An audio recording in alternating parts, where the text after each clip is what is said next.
Hello, আসসালামু আলাইকুম। আজকে আমি দেখাবো আমি IKEA তে গেলে সবসময় কি পছন্দ করি খেতে। আমাদের বাসার পাশে একটা IKEA আছে।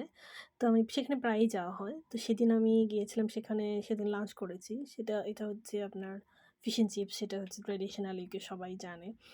সাথে পিস ছিল, সাথে একটা ডিপের মতো ছিল, 7 পাউন্ডের মতো ছিল। এটা এভারেস্ট ছিল। এটা যে খুব বেশি আহামরি লাগতেছিল তো সেরকম কিছু না। তবে মেক্সিমামই ওদের খাবার খুব ভালো হয়। বিভিন্ন ধরনের মিট বল থাকে যেগুলো আসলে সেগুলো হালাল না এজন্য খাওয়া হয় নাই। তবে আমি একটা ভেজিটেবল রাইস নিয়েছিলাম। সেটা খুবই মজা, খুবই মজা। আমি জানি না সেটা আসলে একটা সুইডিশ ভেজিটেবল রাইস।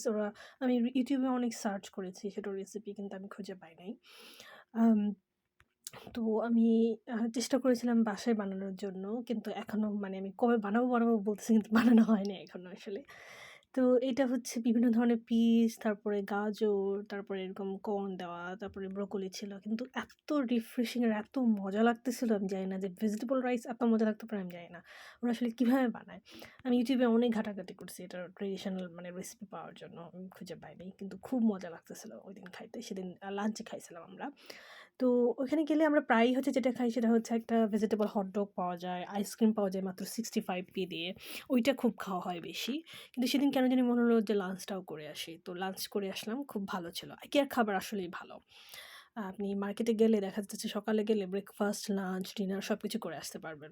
অনেকে তো আছে আমি একটা YouTube ভিডিও দেখছিলাম যে একজন লোক আছে সে রান্না-বান্না যাতে করতে না হয় সেজন্য সে IKEA-তে ব্রেকফাস্ট, লাঞ্চ, ডিনার সবকিছুই করতো সবসময়। এবং তার মান্থলি কস্ট দেখা গেছে যে রান্নার থেকে অনেক কম আসছে। রান্না করে খেয়ে বাজার করে যেরকম সময় প্লাস ইলেকট্রিক কস্ট সবকিছু যাইতো তার থেকে কম আসছে বাজারের ইয়েটা। তো এই ছিল আমার সেদিনের খাবার।